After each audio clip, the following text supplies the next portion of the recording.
Welcome, everybody. This session is entitled Math is a Language, From Phonemes and Morphemes to Syntax and Discourse. It will be presented by Erika Mildred, who teaches high school courses at Faith Lutheran School in Plano and Wittenberg Academy.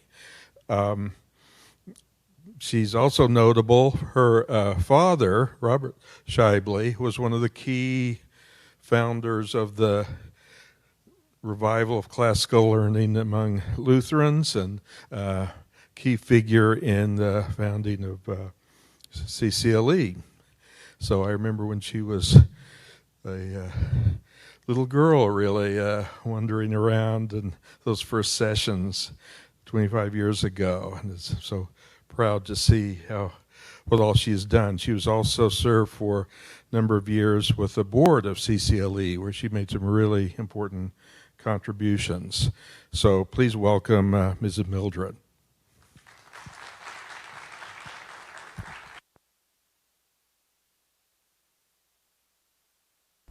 Thank you, Dr. Veith. There are several ways that we can define language. Broadly, it is a form of human communication. It can also be defined as a tool that humans use to solve problems. With a classical focus, we can also define language as an art that can be wielded for good or for evil. If we accept these definitions as truthful, then we can use them to build the case that math is also a language. To begin, let us look at some categorical syllogisms, specifically focusing on mathematics in light of these definitions. Let's take a look at the first syllogism together. Human communication is language. Math is human communication. Therefore, math is language. Now, from formal logic, we know that syllogisms will be valid if they have the terms, premises, and conclusions in all the correct places. Looking at the first syllogism, we will all agree that it has valid structure. It is in the form of all A is B, all C is A, therefore all C is B. We have already accepted the broad definition in the first sentence as true. It would be hard to argue that the second sentence is not also likewise true. Mathematics is a human endeavor, and we can definitely agree that we are engaging in communication in mathematics. Therefore, the first syllogism is both true and valid, and math is a language. And if we accept that math is a language, then we can reason that it is a problem-solving tool and also an art that one can wield. It is our goal, of course, at classical Lutheran schools and homeschools that our students will always wield it for good. So, if math is a language, then like any other language, students must know and study the structure, become proficient in translating, and develop a mastery of communication in that language. The first three arts of the 7 liberal arts are these: grammar, logic, and rhetoric. They govern how we communicate correctly, logically, and effectively. When speaking of language, we use the term grammar in a few different ways. As already mentioned, grammar is the first of the 7 liberal arts and one of the 3 arts housed in the trivium. We can also use the term grammar when discussing language to specifically house the categories of morphology, class, function, syntax, and so forth. It is in this more narrow definition of grammar related to language that we shall discuss. When analyzing any language, we start with the language's grammar.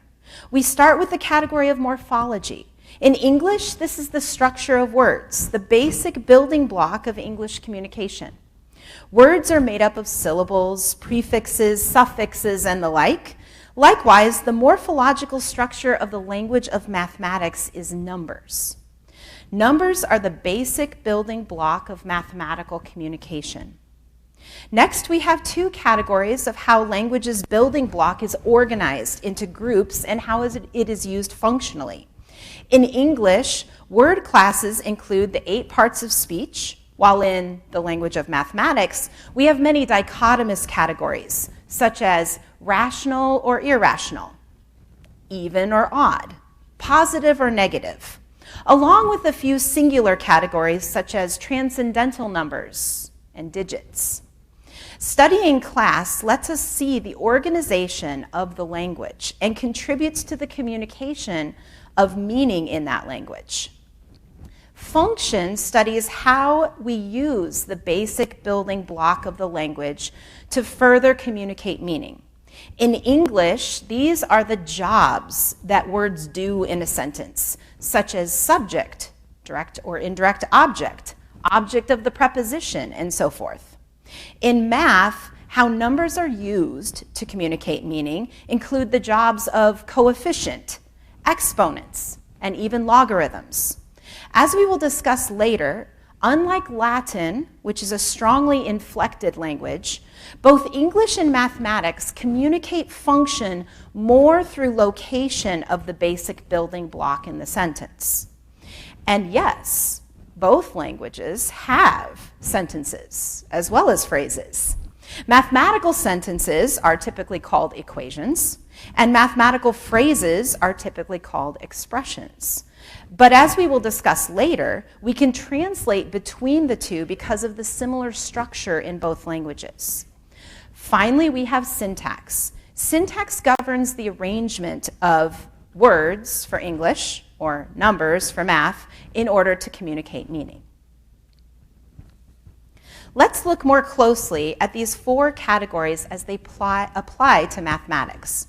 I have listed several examples in each of the four categories, and I'm sure as teachers of math, you can think of more as you look at math in this way.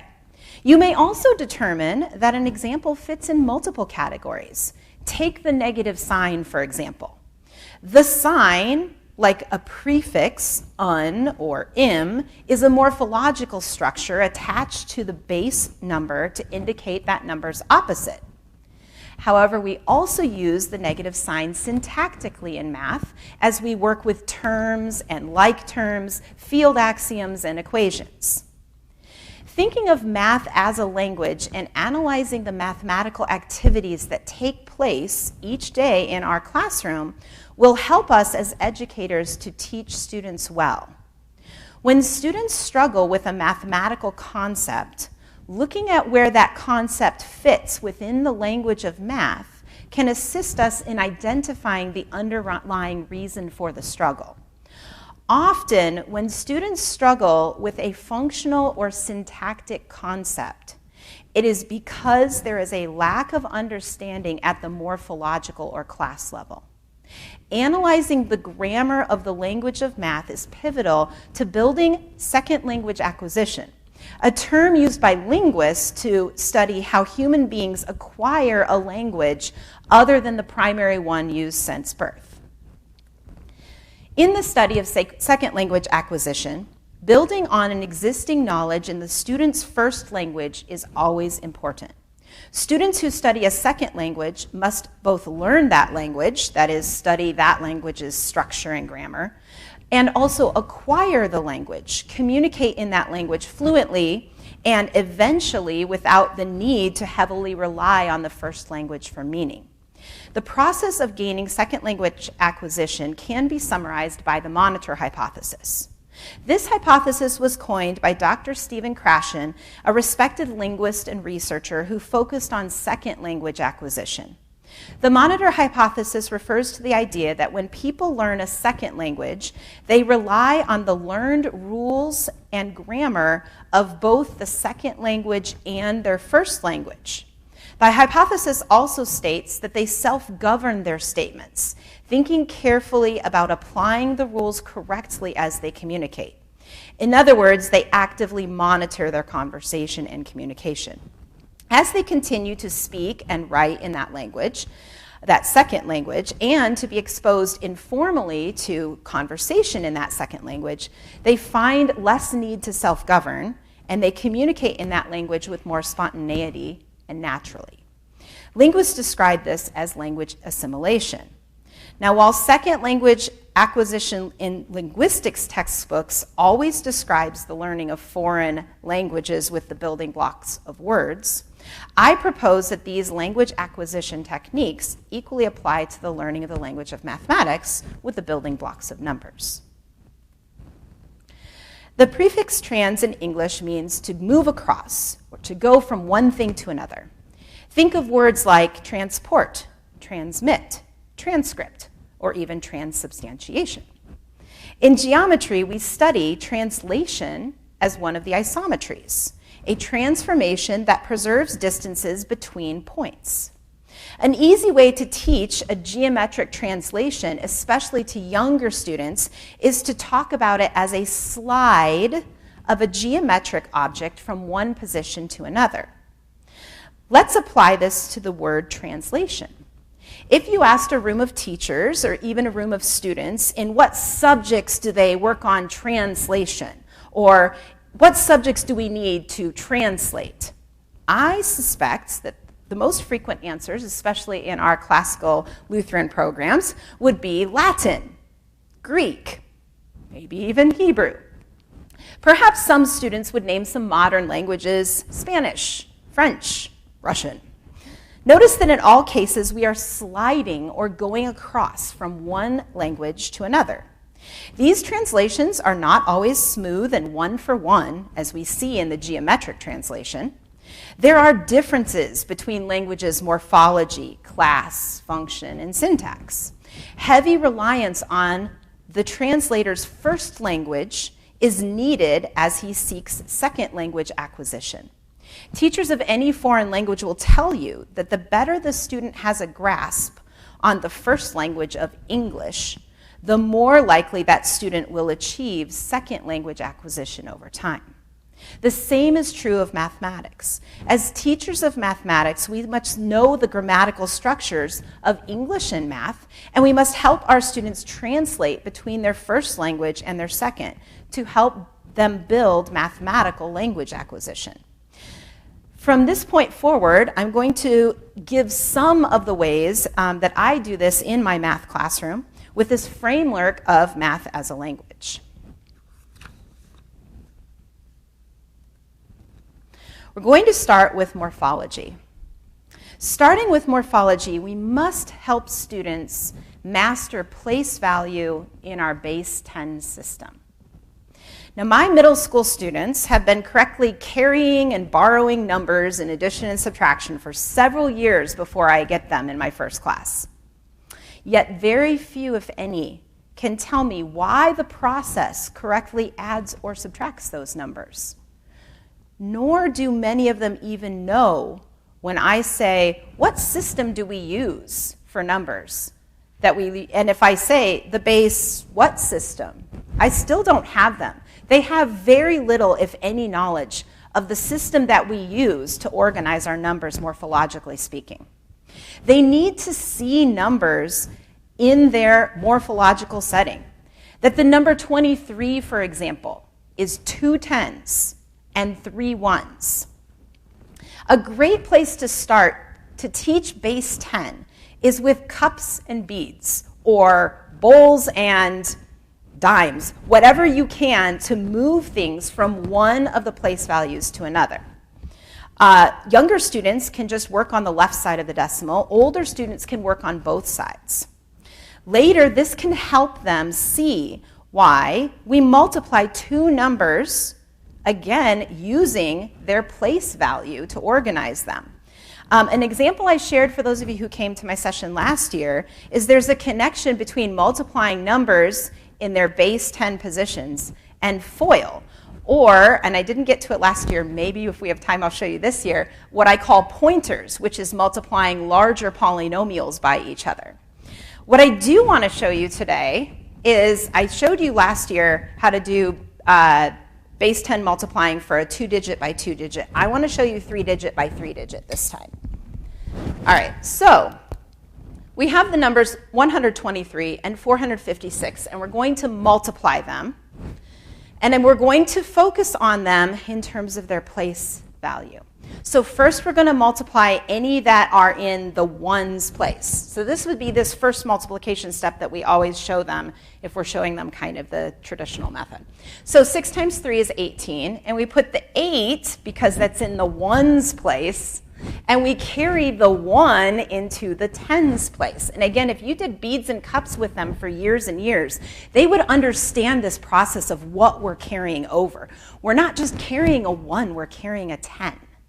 Now we're going to multiply and add together any of the digits that will produce an answer in our tens place.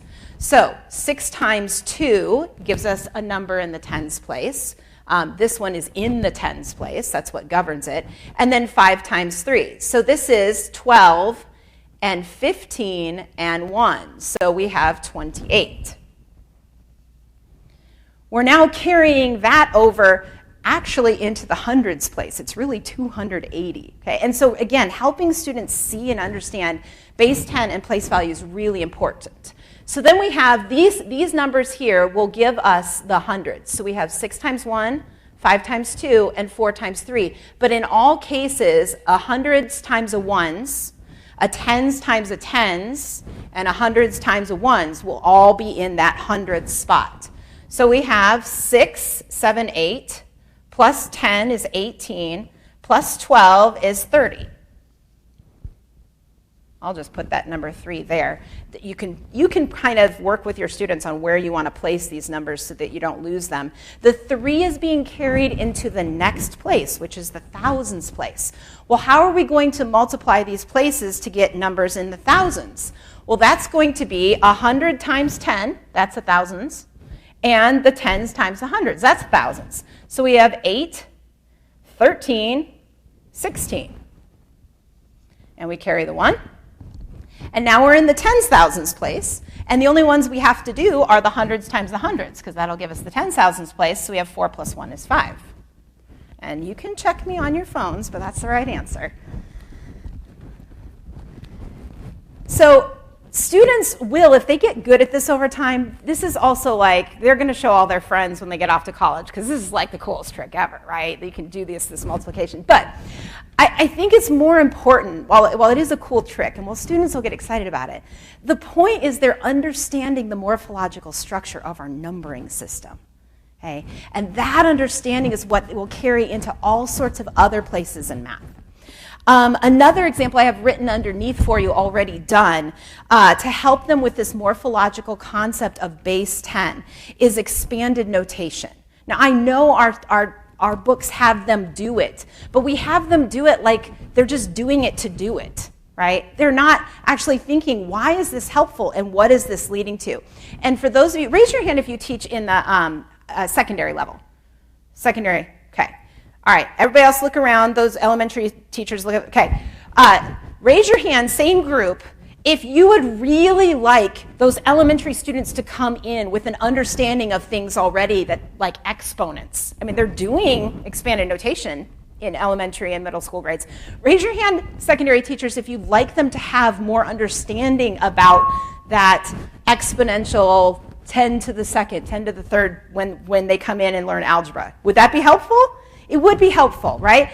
We want them to understand that 2,345 is the same in this expanded notation as 2 times 10 to the 3 plus 3 times 10 to the 2 plus 4 times 10 to the 1 plus 5 times 10 to the 0. And elementary teachers, I would definitely show them 10 to the 1 and 10 to the 0. I would show them that. Eventually, we know that 10 to the 0 turns into 1, right? Because anything raised to the 0 is 1. But this is very helpful, and in terms of a language acquisition, this is called input hypothesis.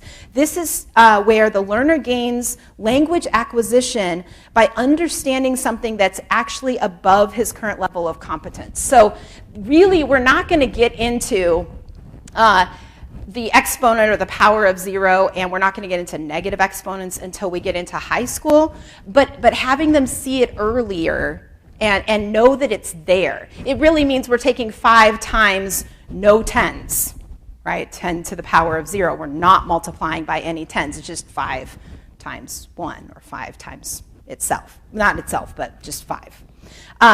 So I would introduce those. Working with students on base 10 concepts also builds understanding about why multiplying powers of 10 puts more zeros at the end of numbers. I mean, students like that trick, but we want them to understand why it's doing that, why it's working, and also why we move the decimal when we multiply by a power of 10. It also, again, as I said, lays the concept for the high school covering of negative exponents. All right, next, negative sign, still in the category of morphology. Teach that subtracting is still adding, but moving in the opposite direction on the number line. This is actually the definition of subtraction, okay? And we teach it far too late. Teach it early. I'm going to be referring to our classical Lutheran math group, and you guys are all welcome to join us. We do it about once a month, and you can talk to either myself or these three guys right there, or Mrs. Benson. Any of us can give you information on how to join that. But this was from actually a different math group, and she was saying that in elementary school, they always teach when they're doing subtraction, they will do it as 4 plus a negative 3. They'll write it just like that. Okay, I think that's great. That is using the definition of subtraction, which is adding a negative number. I also have the number line up here. When we add a negative, it just means we're walking this way. And then when we add positively, it just means we're walking this way. Okay? And this is why adding two negative numbers just sends it more negative. Okay? I also use the English double negative. For example, are you going to the game tonight? I cannot not go, okay, means what? We like this in English, yes? What does that mean? You're going, okay? It works the same with multiplying two negative numbers or dividing two negative numbers, okay? It's kind of like a double turn. If we multiply negative 2 times negative 3, that double negative turns us, and we're going, it's two groups of negative groups. Anyway, we will, I actually want to talk a little more about that, but let me back up because I got a little ahead of myself. So back to the number line. Younger students can literally take steps in the positive or negative direction on the number line that you've maybe put on the floor. This concept of moving the opposite way for negatively signed numbers builds language acquisition when we move to a 2-axis or even a 3-dimensional axis system. It lays the groundwork for understanding why there are negative numbers on thermometers, why objects falling from projectiles have a negative velocity, why parabolas open upward or downward based on the sign of the squared term, why we flip the inequality sign when we divide by a negative number, why we shade linear inequalities on one side or the other of the y-axis. So these are all really great concepts that you're laying down very early, okay, in their morphology of the language of math. Reference to our CCLE Math Primary Text Reading Group, one of many throughout the presentation. We're currently reading Diophantus of Alexandria, and he speaks of negative numbers as a wanting. I think this might be a great discussion if you have older students to make connections between the two languages of math and English with the concepts of negativity and wanting. Another topic our CCLE math group has recently discussed is our students' understanding of fractions. And Nathaniel mentioned this a little bit in his presentation yesterday. When students are younger, we have them divide up circles into parts, and sometimes we even have the little magnetized versions, right, in different colors that we can use, so that they can see that fractions are an expression of one whole. Somewhere in the elementary years, we dive so deeply into the arithmetic of adding, subtracting, multiplying, and dividing fractions that I think, just like the base 10 cup bead example at the beginning, I think students lose sight of the concept before they've actually achieved language acquisition. So they begin to learn the rules of arithmetic as they pertain to fractions, but they haven't yet achieved fluency with fractions, and so they struggle if it's not a problem that's specifically stated along with the steps to do it and the algorithm that we've given them. Another thing that makes mastery of language of mathematics difficult for students with regard to fractions is that we use different vocabulary, English vocabulary, in different contexts when we deal with them. Think of all the ways we use or talk about fractions in our math classrooms as a part of a whole. Expressing fractions as decimals, which shifts it into base 10 system, but we don't tell them that.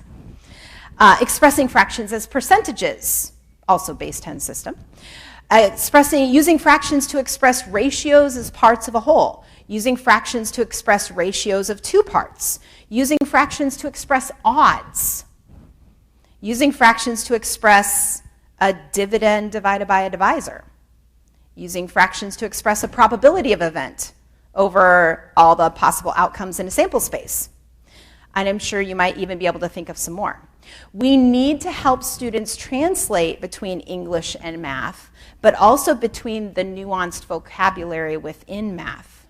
While dividing by a fraction can be taught with an arithmetic manipulation of multiplying by the fraction's reciprocal, we also need to show students why dividing a whole number into fraction groups yields a quotient that will be larger than the number of groups that we started with, number of wholes that we had at the beginning. When Saxon asks students to write answers as a mixed number, a lot of you probably raise your hand if your school uses Saxon. Okay, all right. Take the time to have the students express the number as an improper fraction and as a decimal. I know in the course 1, 2, 3 series, they ask the students to do that some of the time, but honestly, more often, they ask them to do it the other way. They'll get the answer as a decimal, and then they'll ask them to write it as a mixed number, or they'll get it as an improper fraction, and they'll ask them to write it as a mixed number. Honestly, when students study calculus, we never use mixed numbers. We almost never, I should just say almost never. We used reduced, proper, and improper fractions most frequently, okay, followed by decimal.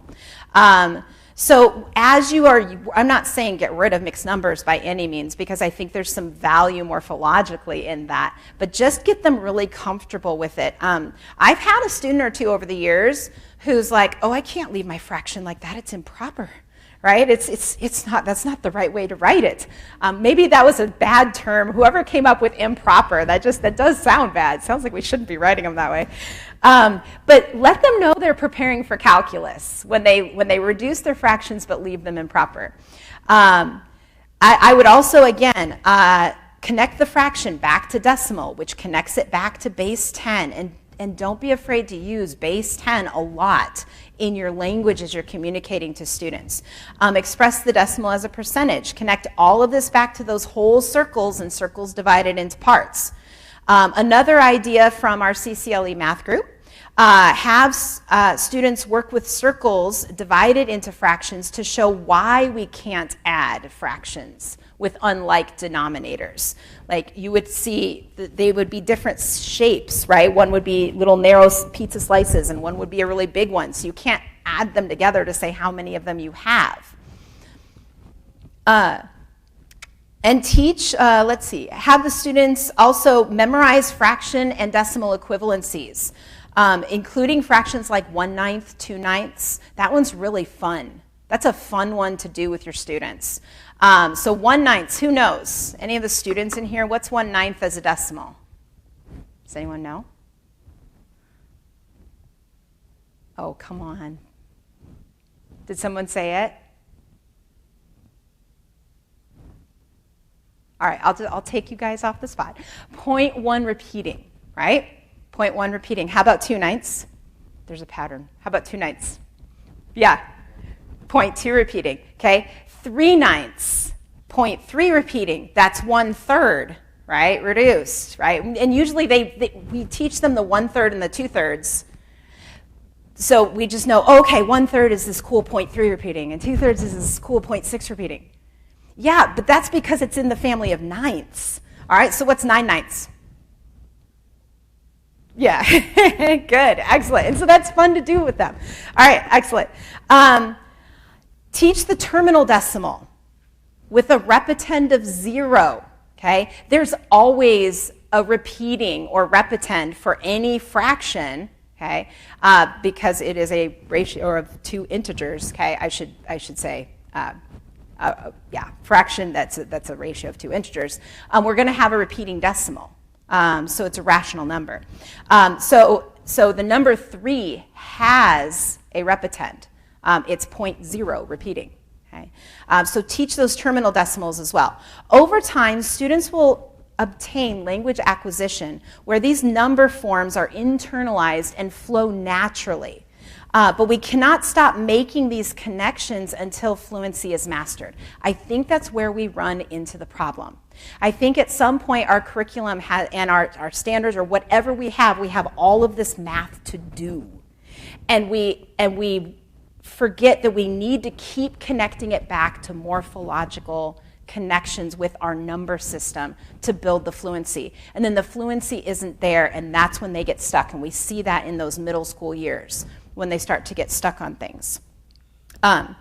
Again, thinking of math as a foreign language assists teachers in seeing the need of repetition, not just for algorithms and processes, but also for concepts and true understanding.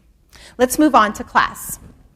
Just like English is part of speech, we have categories of numbers, which often correspond to parts of the number line. The real versus imaginary categorization, I argue or contend or put forward as a hypothesis for you guys, I believe it should be mentioned early, even though students do not study imaginary numbers until Algebra 2. Now, I have a few reasons for saying this. First, I say this because the category of imaginary numbers fascinates young students, especially in the late elementary and middle school years. It brings the ideas of fairy tales, whimsy, and imagination to the math classroom. Now, of course, when they get to Algebra 2, and I've had this happen, they are less wowed as teenagers by the category of numbers, like they're not excited at all. But by planting the seed of whimsy early on, you can refer back to it, encourage them to rekindle some of that childlike wonder they had once upon a time when they were younger. A second reason I recommend introducing real and imaginary numbers at the same time is because it helps to provide balance as we study the language of math. In English, the presence of transitive verbs implies that there likewise must be a category of intransitive verbs. The presence of proper nouns as a category implies that there should be a category of not proper, or as we call them, common nouns. So when we introduce a category of real numbers as a class, or category numbers in the grammar of the language of math, we should at that time establish the reason for such a class. That is, if there are real numbers, they should be distinctly different from numbers that are not real. Another great mathematical discussion for a class is questions pertaining to the number 0. For example, is 0 even or odd? This question of parity can lead to great discussions about skip counting on the number line. It sets up students for success when they need to solve algebraic problems with consecutive numbers. And it introduces the concept of parity before they need it in Algebra 2 with Descartes' rule of signs. And the answer is 0 even or odd? It's not yes, it's one or the other. Anybody? Even. Yes, it is even. Good. I would then follow it up with the question of, is 0 positive or negative? And the answer is?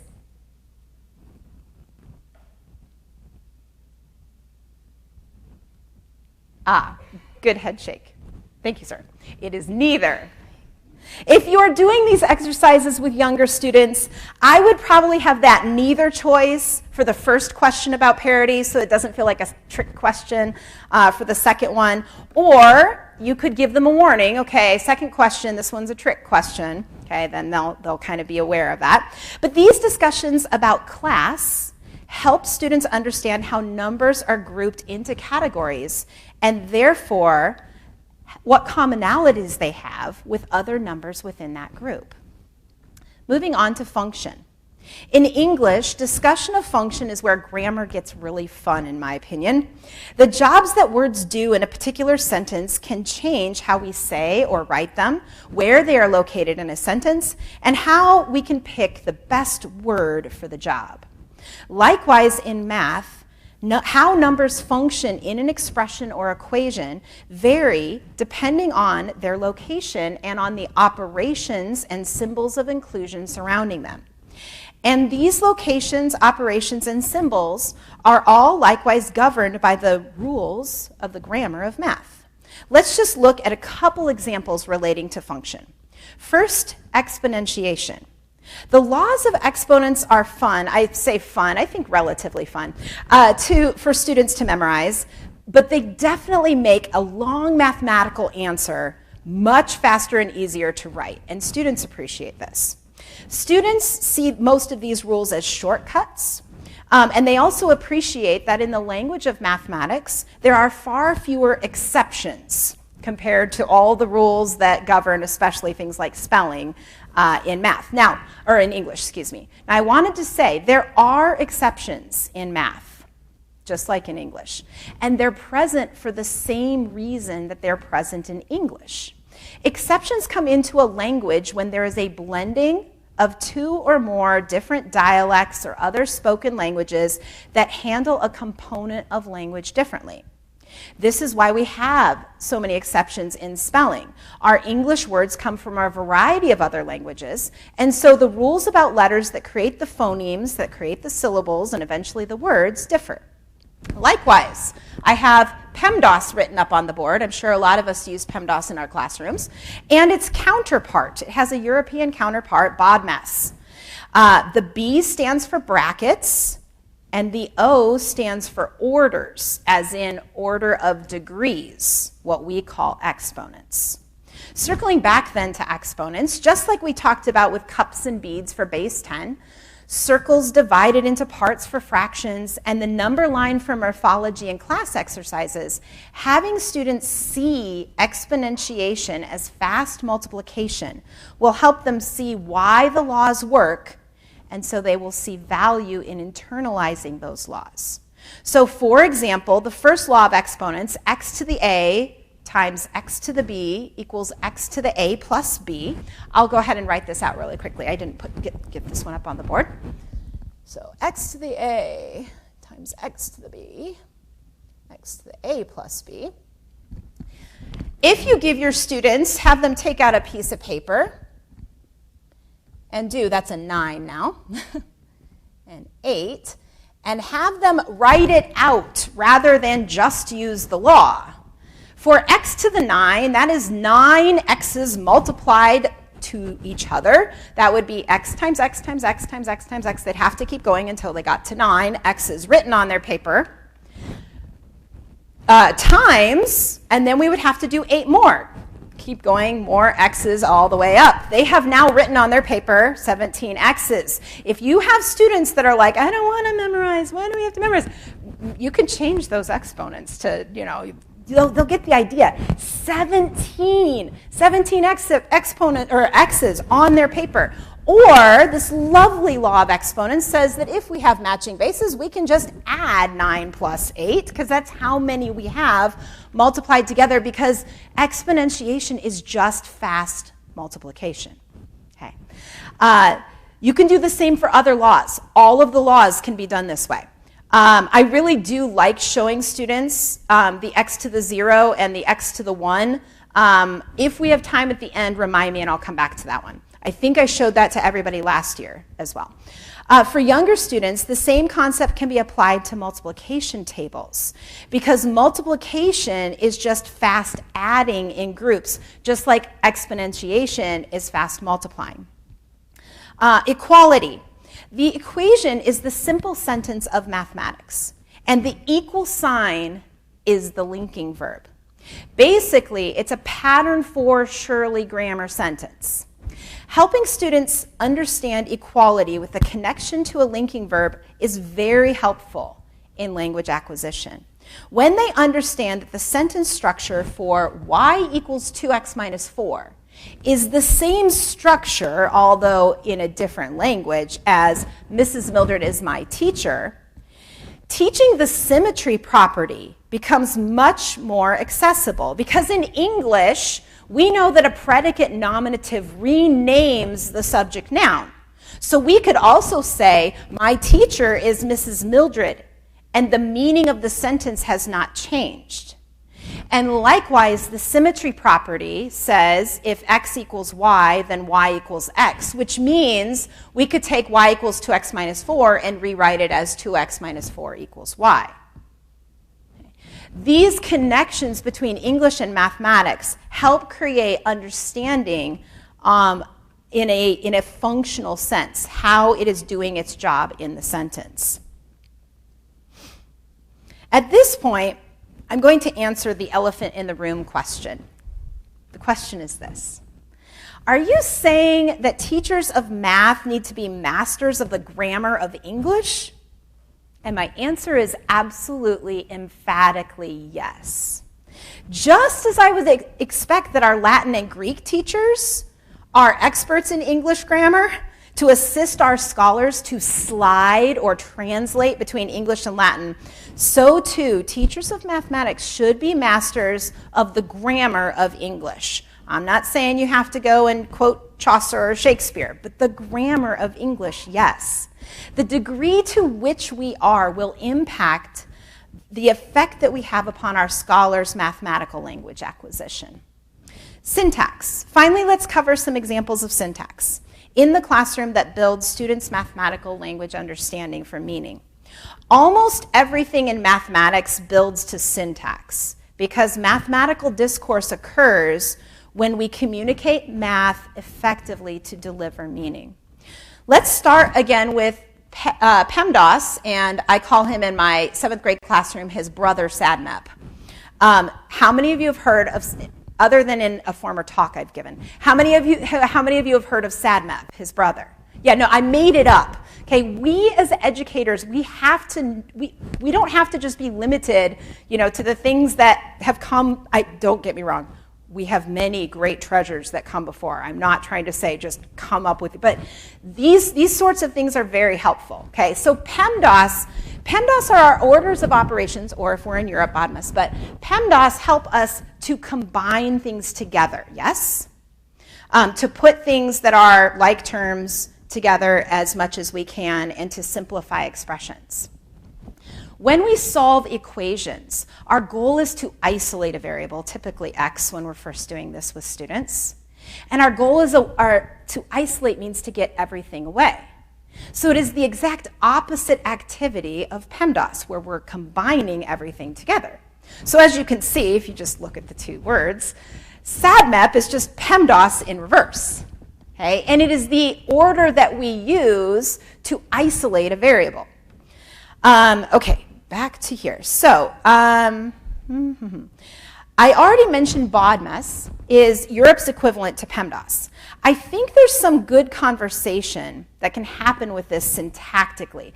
In other words, even though most of our students aren't planning on going over to Europe and studying math anytime soon, I think it'd be interesting and good to introduce BODMAS to your students when you're introducing PEMDAS.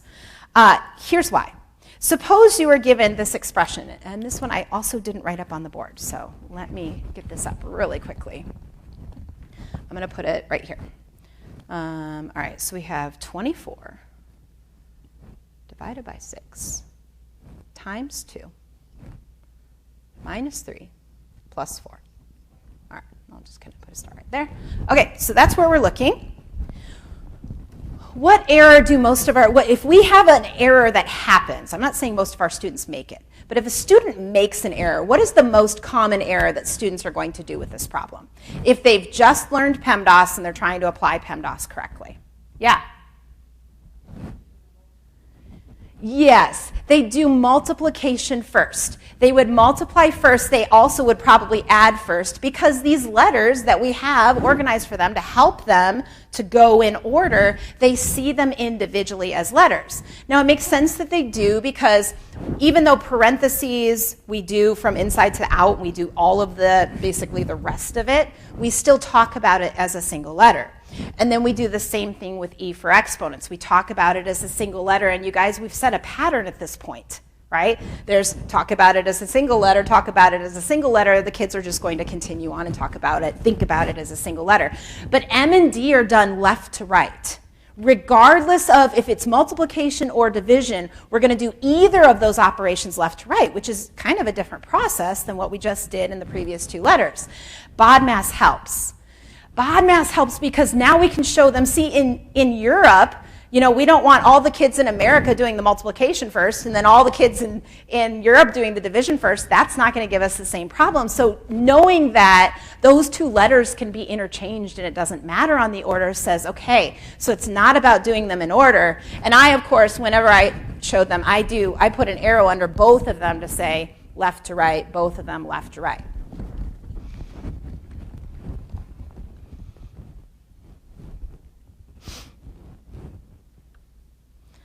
All right. Other things that we do left to right. I have slope, M, written up on the top. I am not posing this as a gotcha question. I have had conversations with numerous math educators. I do not know the original source for why we use the letter M for slope. I would love it if someone could find the original source on that, because I don't know why we do it. I mean, I know why we maybe don't use, because, you know, we don't use S because we use that S for, you know, position function or, you know, other things. But why do we use M for slope? Like, I don't, there's no, anyway, I'm getting off on a tangent. Okay, so we have rise or fall if it's negative. There's that negative sign thing again. And then run to the right, because we always run to the right, left to right, the same direction that we read. Right? So it's, again, a language idea. When we read graphs, we read them left to right. Okay? So making those connections, again, between both languages is very helpful for students. Let's move on to terms and like terms. I'm on that syntax slide. Like terms are terms that match. How numbers and variables are ranged together help us to determine whether or not they match. I start by teaching students terms before teaching like terms, and I use an English simile. Terms are like train cars. I tell them when they see a group of terms, I have them written up here for you, okay, to draw in the little train cars. I tell them wheels are optional, okay, put one on there. They can put more wheels on if they want to. So terms are like train cars. A term is going to contain constants and or variables with coefficients all joined by a single term, in that single term by multiplication and division. Terms are joined to other terms by addition or subtraction. So the plus, or the addition, and subtraction signs serve as links between the train cars to help students find terms in the expression or equation. In that way, these operations are similar to marks of punctuation. Once students can master spotting terms, we can talk about like terms. Like terms will have the same variables all raised to the same exponent. When we find like terms, we can then add or subtract them depending on the sign in front of each term. When I start teaching algebra to students, I like to tell them they've actually been combining like terms since first grade. Okay, because when we add two numbers, you are combining like terms.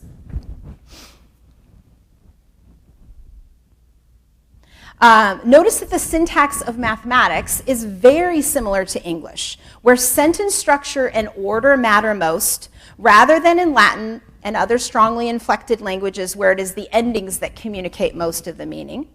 This understanding of English grammar and the importance of sentence structure in English is crucial to show students that they can look for and notice these mathematical patterns in structure and syntax for meaning as well. Another syntactical mathematical structure to help students build meaning is symbols of inclusion. These groupings, again, like marks of punctuation, state what expressions are joined together and by which operations. Different symbols, like absolute value signs, for example, also communicate meaning. One of my favorite symbols of inclusion is the vinculum.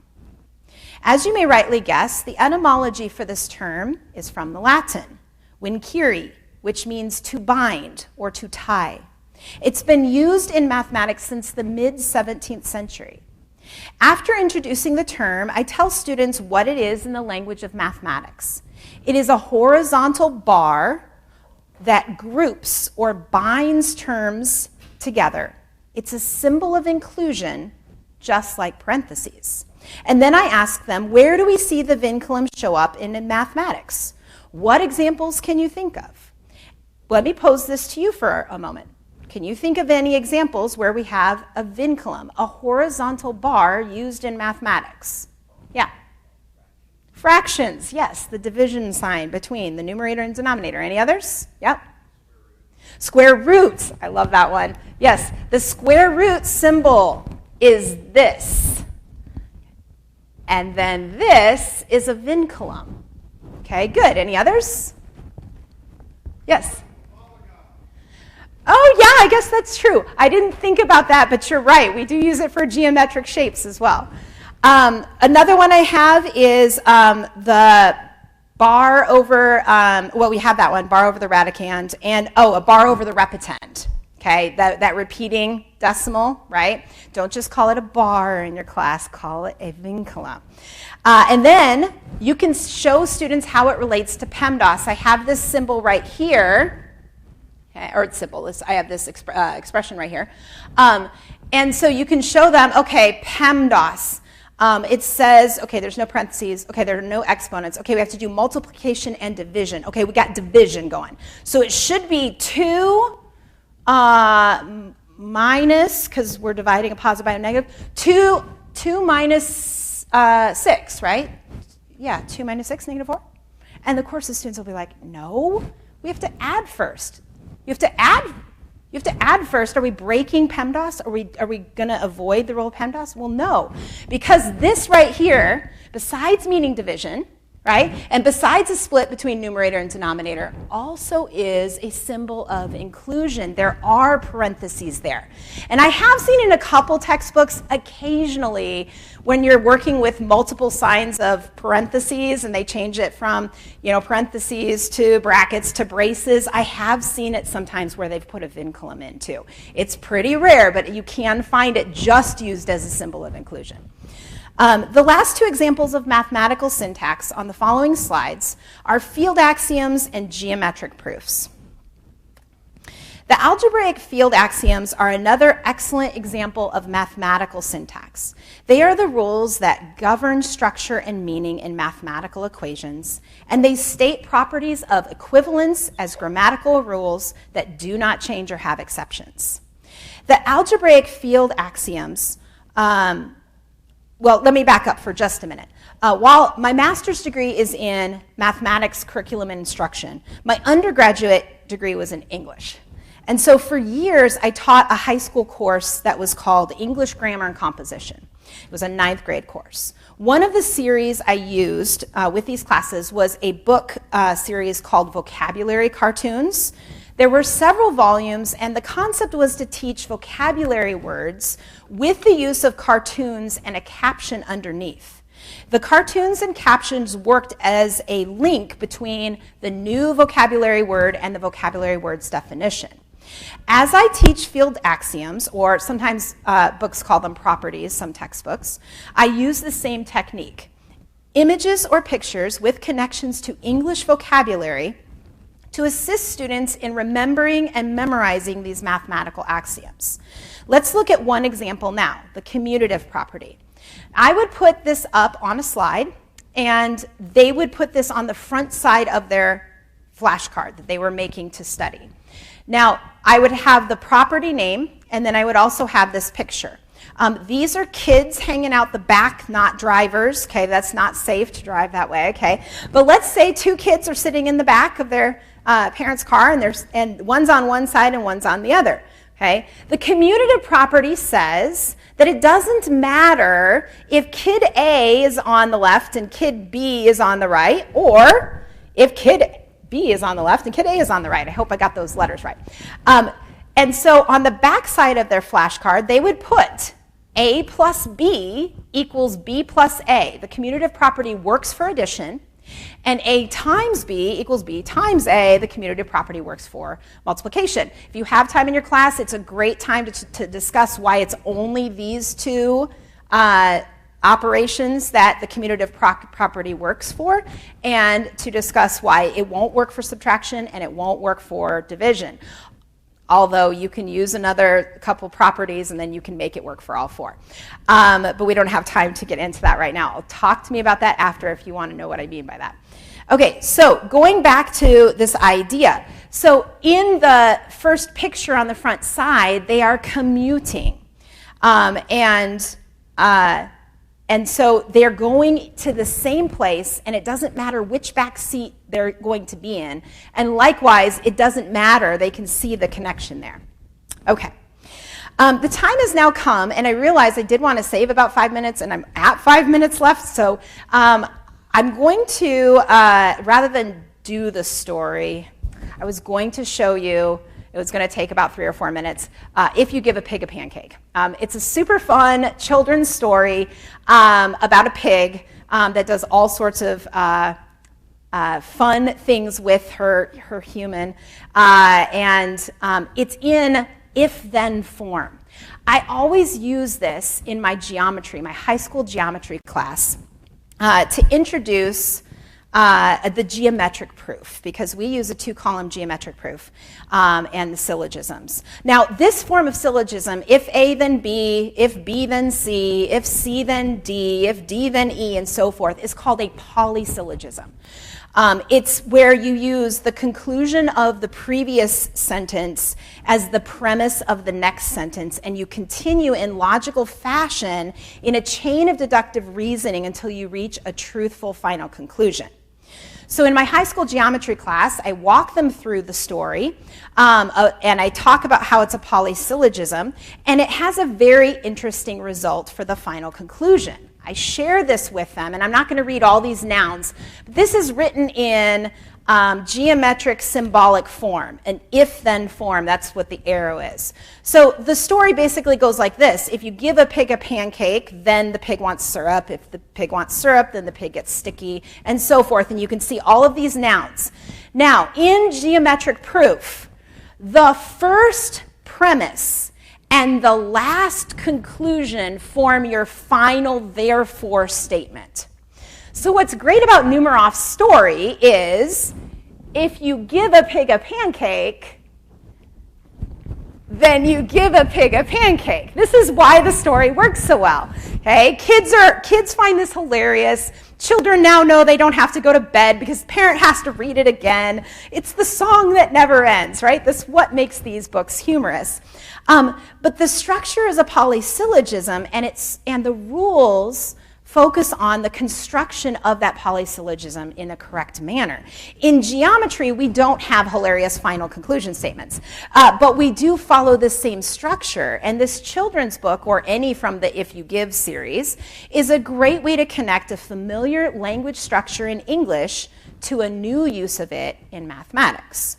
I use this example to show students that each link is necessary. You can't skip steps when you're constructing a 2-column proof. And it gives them something from English to slide into the process of writing the 2-column proof in geometry, which, by the way, is still mostly written in English. In conclusion, mathematics is a language. The better we know and can create connections between our students' first language of English with the second language of math, the better our students will gain language acquisition and mastery of math. These examples given are only a few of the many ways we can connect the languages of math and language together. Until the rise of the university system, the 7 liberal arts were actually much more integrated in scholarly study.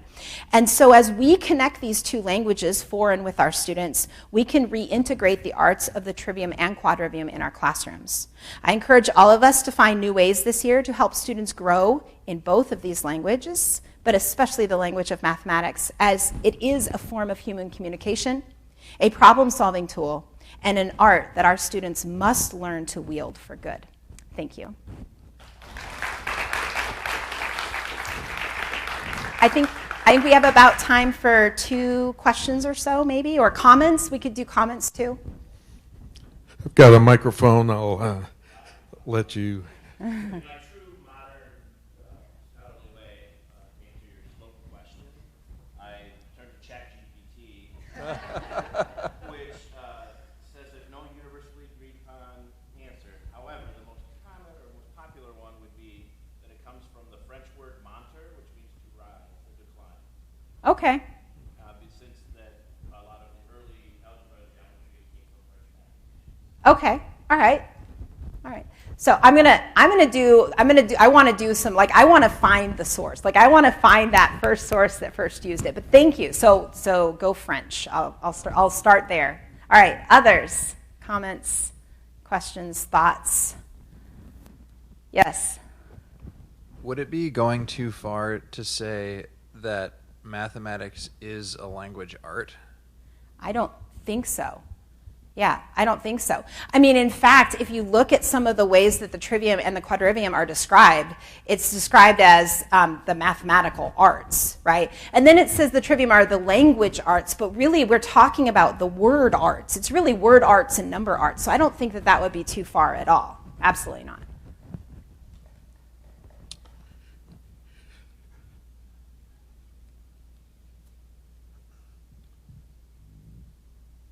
If it's advisable for mathematics teachers to have a seriously working relationship with English grammar, I wonder if it wouldn't be true the other way too, that people who teach in language arts ought to have more than a nodding acquaintance with, say, Venn diagrams, or the symbols of symbolic Boolean logic, for instance, and, or, XOR, etc.